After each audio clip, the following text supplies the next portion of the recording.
प्रिय विद्यार्थियों, Sita group of education से मैं सुनील वर्मा। विषय भौतिक विज्ञान, टॉपिक वेग तथा त्वरण।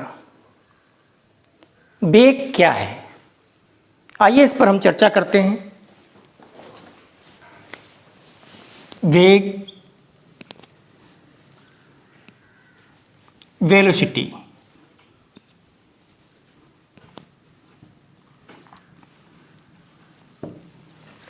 यदि कोई गतिशील वस्तु किसी निश्चित दिशा में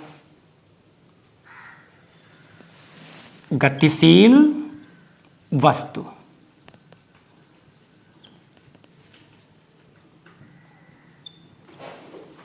एक निश्चित दिशा में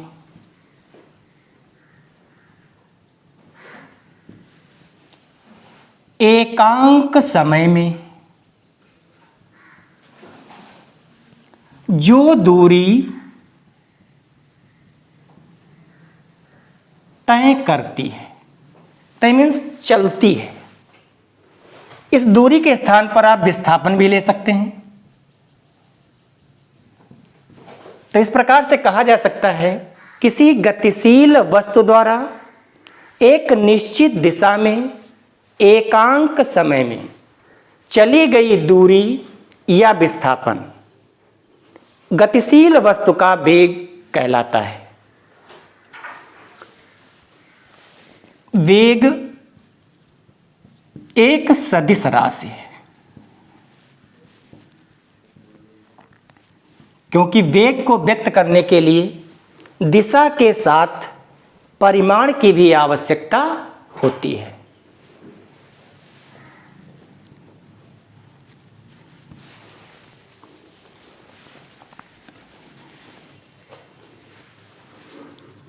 वेग का मात्रक मीटर प्रति सेकंड होता है। वेग कितने प्रकार के होते हैं?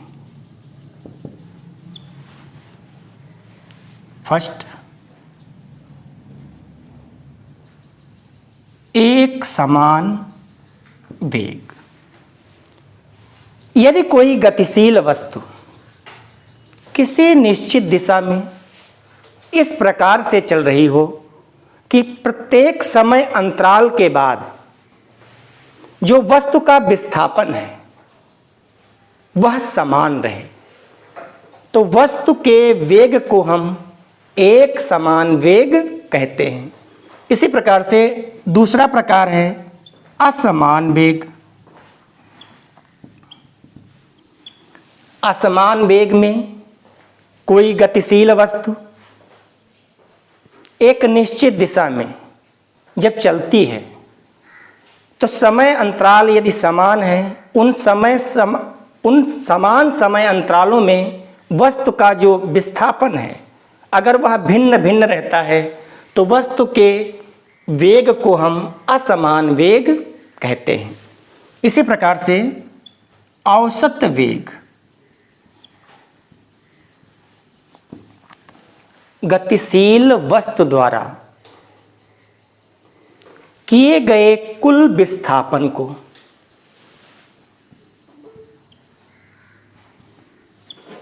विस्थापन में लगे कुल समय से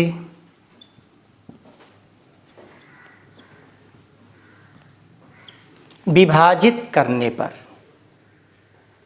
वस्तु का जो वेग हमें प्राप्त होगा उसे हम औसत वेग कहेंगे। सापेक्ष तथा निरपेक्ष वेग। मान लिया आपके पास दो वस्तुएं हैं, ए और बी, ये दो वस्तुएं हैं। ये दोनों वस्तुएं भिन्न भिन्न वेग से गतिमान है, दोनों का वेग अलग अलग है। तो हम कह सकते हैं कि ए वस्तु के सापेक्ष बी वस्तु का जो वेग है वह सापेक्ष वेग है। भिन्न भिन्न वेगों से गतिशील वस्तुओं में एक वस्तु के सापेक्ष दूसरी वस्तु का वेग सापेक्ष वेग कहलाता है। यदि इन दोनों वस्तुओं में से कोई एक वस्तु स्थिर हो, जैसे कि मान लिया पहली वस्तु स्थिर है, पहली वस्तु स्थिर है, रुकी हुई अवस्था में है, तो जो दूसरी वस्तु का वेग होगा निरपेक्ष वेग कहलाएगा।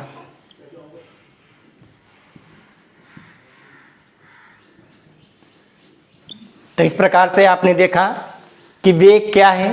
किसी गतिशील वस्तु द्वारा एक निश्चित दिशा में एकांक समय में चली गई दूरी या विस्थापन वस्तु का वेग कहलाता है। वेग एक सदिश राशि है, इसका मात्रक मीटर प्रति सेकंड होता है। और वेग इस प्रकार से आपने देखा कई प्रकार का हो सकता है, समान वेग, असमान वेग, औसत वेग, सापेक्ष और निरपेक्ष वेग। इसके बाद आगे बढ़ते हैं, त्वरण, एक्सीलरेशन।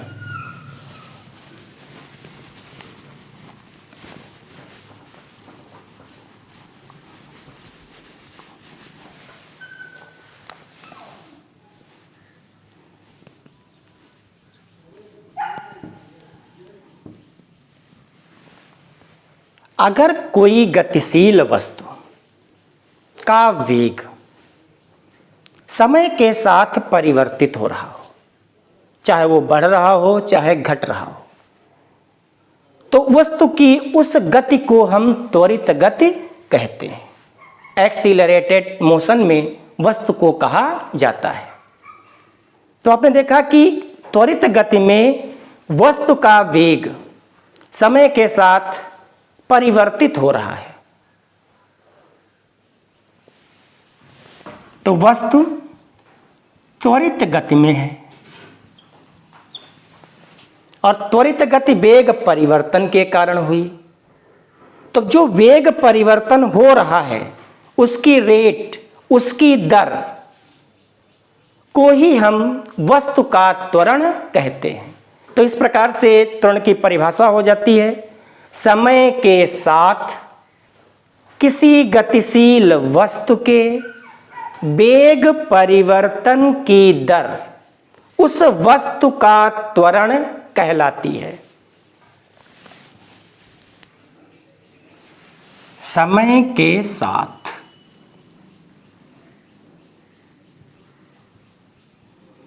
किसी गतिशील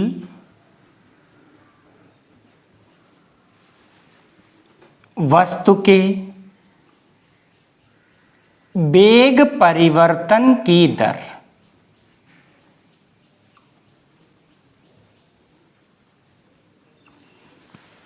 को वस्तु का त्वरण कहते हैं। वस्तु का जो त्वरण होता है उसे हम ए से प्रदर्शित करते हैं। राशि किस प्रकार की है? क्योंकि भौतिक विज्ञान में दो प्रकार की राशियां होती हैं जिनको व्यक्त करने के लिए दिशा और परिमाण दोनों की आवश्यकता हो, उन्हें हम सदिश राशियां कहेंगे। जो त्वरण है यह भी एक प्रकार की सदिश राशि है।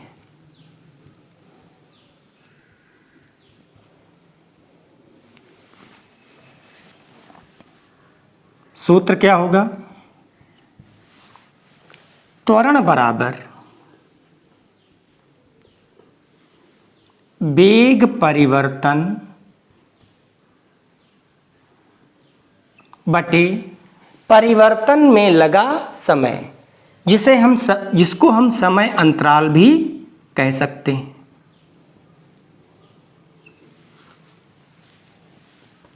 मात्रक सूत्र की सहायता से किसी राशि का मात्रक निर्धारित किया जा सकता है। सूत्र में है वेग परिवर्तन बटे समय अंतराल। तो त्वरण के मात्रक के लिए बराबर के आगे जो वेग और समय राशियां दी हुई हैं इनके मात्रक लिख लिए जाएं।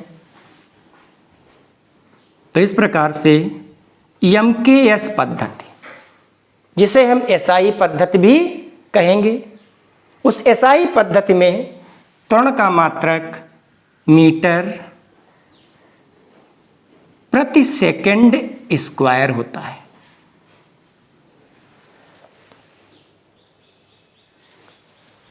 त्वरण के प्रकार, त्वरण कितने प्रकार का होगा?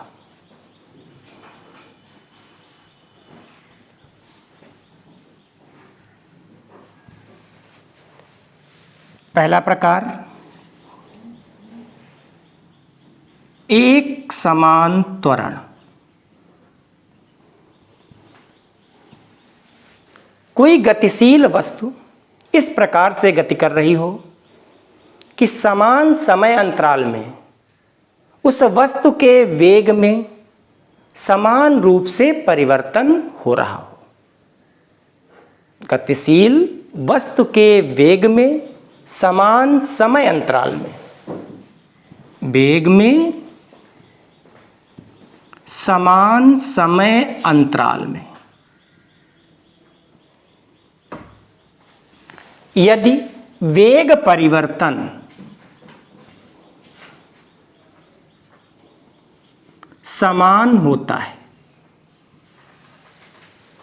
तो वस्तु की गति में उत्पन्न त्वरण एक समान त्वरण कहलाता है। दूसरा प्रकार है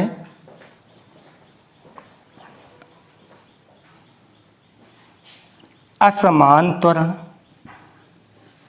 अगर वस्तु के वेग में समान समय अंतरालों में जो वेग परिवर्तन हो रहा है वह समान न हो, इसका मतलब हो गया कि गतिशील वस्तु के वेग में समान समय अंतरालों में जो वेग परिवर्तन हो रहा है वह भिन्न भिन्न है, इसलिए वस्तु की गति में उत्पन्न त्वरण असमान त्वरण कहलाएगा। तीसरा प्रकार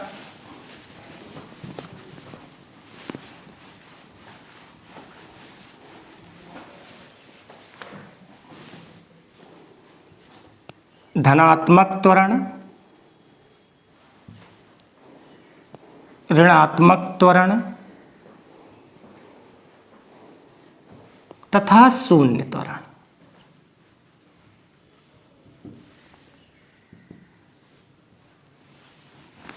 धनात्मक त्वरण, अगर किसी गतिशील वस्तु का वेग समय के साथ निरंतर बढ़ता चला जा रहा है तो वस्तु की गति में उत्पन्न त्वरण धनात्मक त्वरण कहलाता है।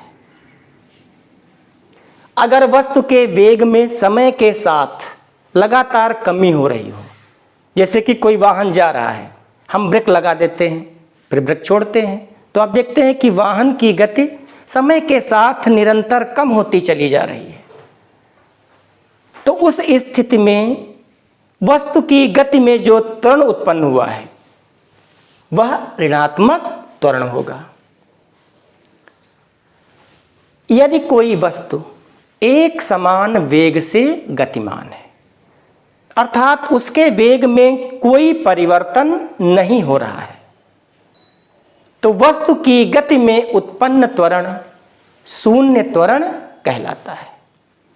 जब वस्तु के वेग में परिवर्तन न हो, वस्तु का प्रारंभिक वेग अंतिम वेग समान हो, उस स्थिति में वस्तु की गति में शून्य त्वरण उत्पन्न होता है। अगर हम वेग के माध्यम से धनात्मक और ऋणात्मक त्वरण देखें, जैसे आपने शून्य में देखा कि वस्तु का अंतिम वेग और प्रारंभिक वेग समान था। जब ऋणात्मक त्वरण की बात आती है उस समय वस्तु का जो अंतिम वेग होगा v, वह प्रारंभिक वेग से कम होगा, क्योंकि निरंतर वेग में परिवर्तन होते होते जो अंतिम वेग है वो कम हो जाता है, इसलिए वस्तु की गति में उत्पन्न हुआ ऋणात्मक त्वरण। धनात्मक त्वरण। इसका मतलब समय के साथ निरंतर वस्तु के वेग में वृद्धि हो रही है और अंतिम वेग प्रारंभिक वेग से अधिक हो रहा है। उस स्थिति में अंतिम वेग अधिक हो गया, प्रारंभिक वेग कम हो गया और वस्तु की गति में उत्पन्न त्वरण धनात्मक त्वरण हो गया। इस प्रकार से त्वरण टॉपिक के बाद अब चर्चा करते हैं गति के समीकरण।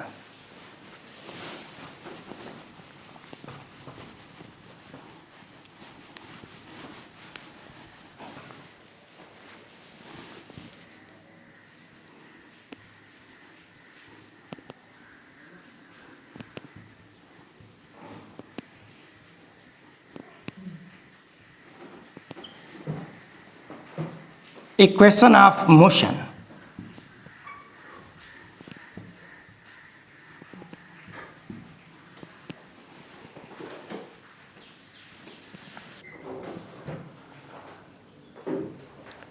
यदि कोई वस्तु एक समान त्वरण से गतिमान है, वस्तु कोई एक समान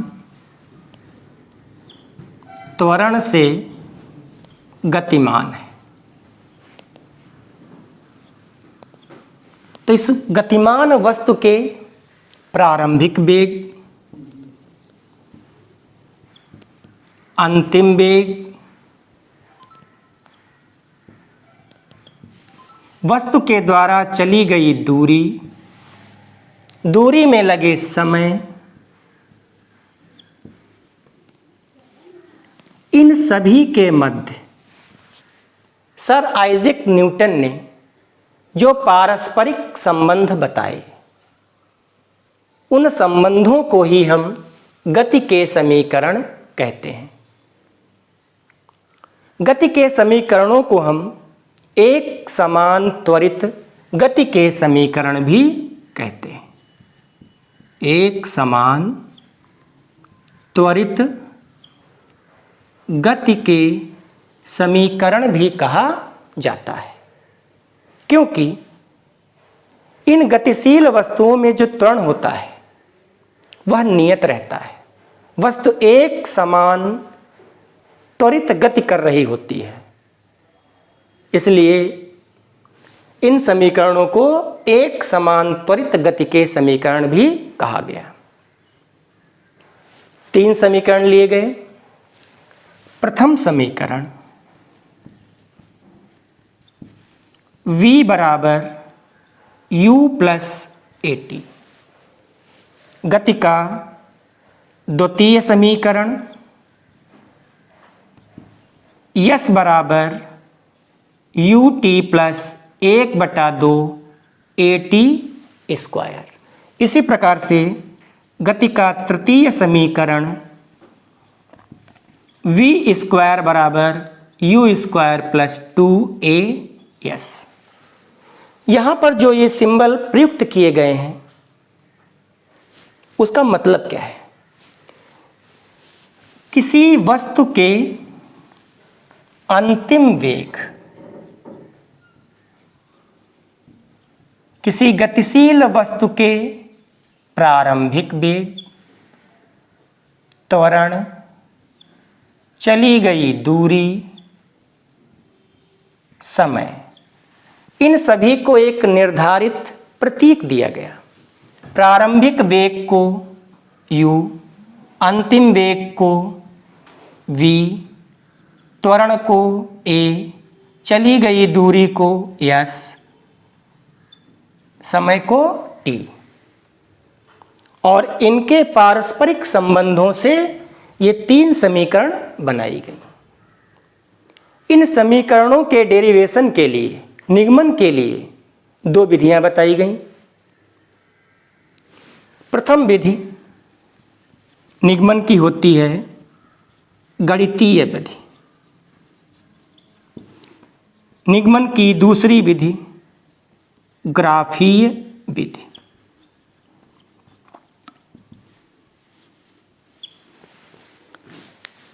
गति के प्रथम समीकरण का गणितीय विधि से निगमन किस प्रकार से करते हैं?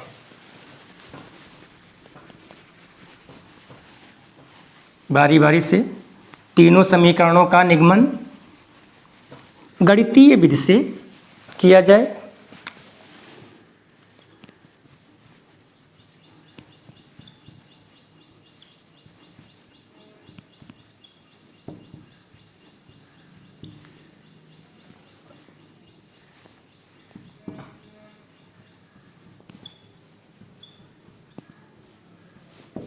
प्रथम समीकरण है v बराबर u प्लस ए टी। निगमन के लिए मान लेते हैं आपके पास कोई गतिशील वस्तु है,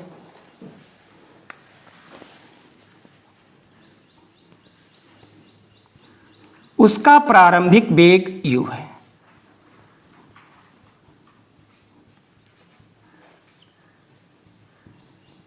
वस्तु का प्रारंभिक वेग u है। वस्तु एक त्वरण द्वारा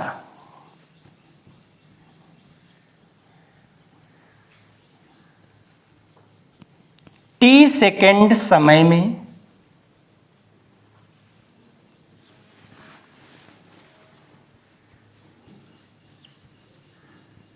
यस दूरी चलकर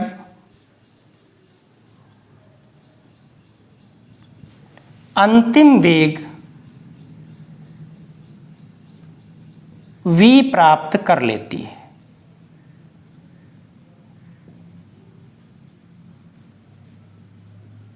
इस प्रकार से गतिशील वस्तु की गति में उत्पन्न त्वरण की हम गणना करें। गतिशील वस्तु का त्वरण, अभी आप पढ़े थे, त्वरण को ज्ञात करने का जो सूत्र होता है वो है वेग परिवर्तन बटे समय अंतराल।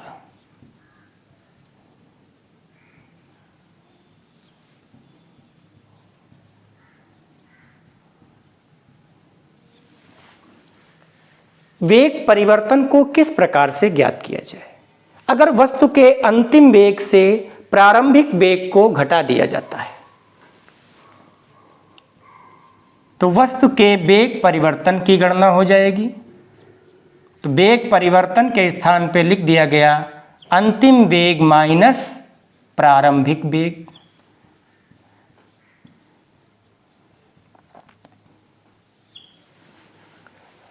गतिशील वस्तु में जो वैल्यू जिस चीज की है वो यहां पर हम पुट करते हैं, रखते हैं। त्वरण कितना था? a। वस्तु का अंतिम वेग v, वस्तु का प्रारंभिक वेग u। समय अंतराल, समय अंतराल का मतलब कि वेग परिवर्तन में कितना समय लगा, वो समय है t। क्रॉस मल्टीप्लाई कर दें, v माइनस u बराबर ए टी। v के साथ इस पक्ष में माइनस u है, इसको बराबर के दूसरे पक्ष में ले जाने पर इसका चिन्ह परिवर्तित हो जाता है। तो v बराबर ए टी प्लस u, इसे हम v बराबर u प्लस ए टी भी लिख सकते हैं। यही आपके गति का प्रथम समीकरण। तो इस प्रकार से गणितीय विधि से गति के प्रथम समीकरण का डेरिवेशन हो गया। अब बढ़ते हैं गति के द्वितीय समीकरण की तरफ।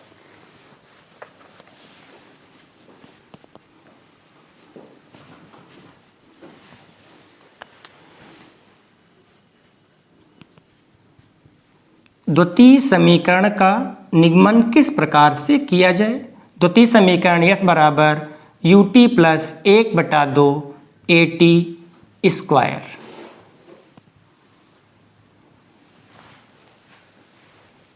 इस समीकरण के निगमन के लिए वस्तु की गति इसी प्रकार से बनी रहेगी कि कोई गतिशील वस्तु जिसका प्रारंभिक वेग u है, वस्तु t समय में s दूरी चलकर a त्वरण द्वारा अंतिम वेग v प्राप्त कर लेती है। इस गतिशील वस्तु के द्वारा गति प्रारंभ करने से बाद 1 सेकंड लिखते हैं, गतिशील वस्तु द्वारा गति प्रारंभ करने के 1 सेकंड बाद वस्तु का वेग कितना होगा। अभी आप देख रहे थे कि वस्तु का वेग त्वरण a के द्वारा, a मतलब वेग में परिवर्तन की दर, तो वस्तु के प्रारंभिक वेग में वेग परिवर्तन की दर जुड़ने के बाद 1 सेकंड के बाद वस्तु का वेग ज्ञात हो जाएगा। वो होगा आपके पास u प्लस a। जब वस्तु ने अपनी गति समाप्त कर दी, वस्तु जाकर के रुक गई, ठीक उससे 1 सेकंड पहले गति समाप्त करने के 1 सेकंड पहले वस्तु का वेग, वस्तु का अंतिम वेग v हो जाता है, तो अंतिम वेग से वेग परिवर्तन की दर को माइनस कर दें, तो गति समाप्त होने के ठीक 1 सेकंड पहले का वेग ज्ञात हो गया। तो इस प्रकार से हम गति के औसत वेग की गणना कर लें।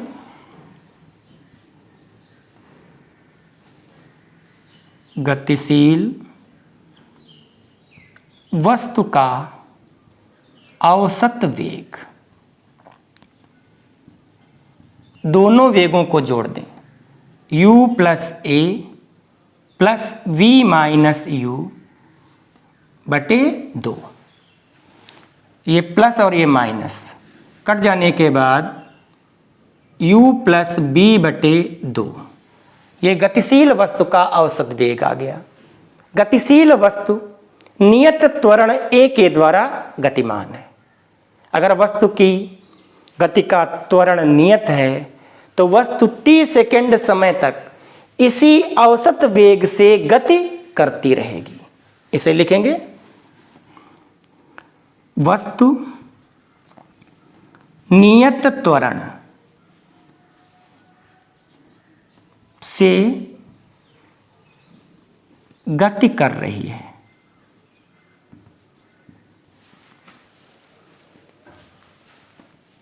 अतः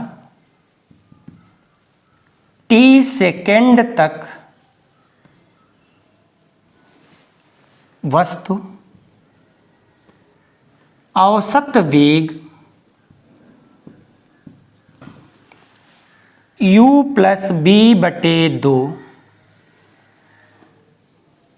द्वारा गति करती रहेगी।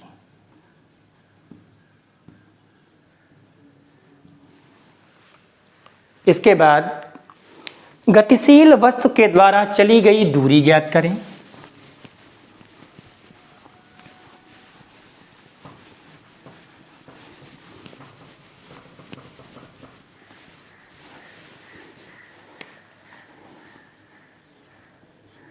गतिशील वस्तु द्वारा चली गई दूरी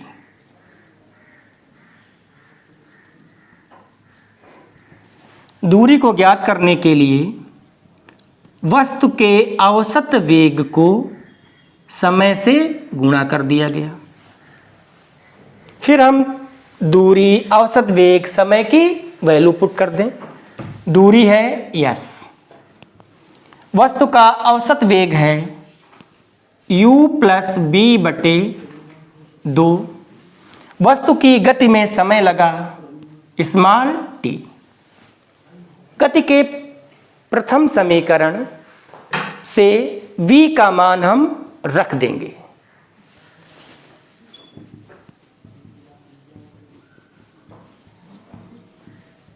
तो इस प्रकार से आप देखेंगे यहाँ पर u प्लस यू ये हो जाएगा 2u प्लस AT अपान में 2 गुणे t। t से ब्रैकेट में गुणा करने के बाद 2ut plus AT square upon में 2 है, दो दो कैंसिल हो जाने के बाद हमें जो समीकरण प्राप्त होगी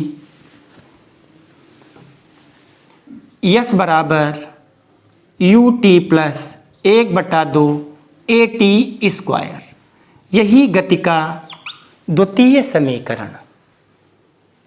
इस प्रकार से गणित की विधि से प्रथम और द्वितीय समीकरणों का आपने डेरिवेशन किया। अब बढ़ते हैं गति के तृतीय समीकरण की ओर। तृतीय समीकरण का निगमन गति के हम प्रथम समीकरण से कर सकते हैं। प्रथम समीकरण आपके पास था v बराबर u प्लस AT। इस समीकरण के दोनों पक्षों का हम वर्ग कर दें तो ये वर्ग होगा v स्क्वायर बराबर u प्लस AT का होल ऑफ स्क्वायर।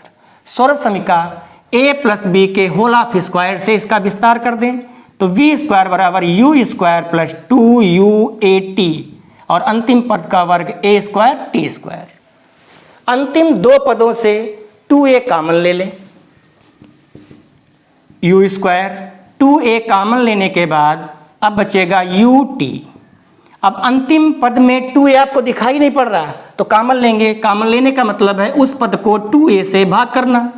a और स्क्वायर कट गया, आपके पास बचा 1/2 AT स्क्वायर, लिख लिया जाए 1/2 AT स्क्वायर। अब आप देख रहे हैं कि ब्रैकेट में जो कुछ भी लिखा है वो गति के द्वितीय समीकरण यस के बराबर है। तो गति के द्वितीय समीकरण से u स्क्वायर 2a और इसकी स्थान पर रख दिया गया s। तो इस प्रकार से ये प्राप्त हुआ गति का तृतीय समीकरण। धन्यवाद।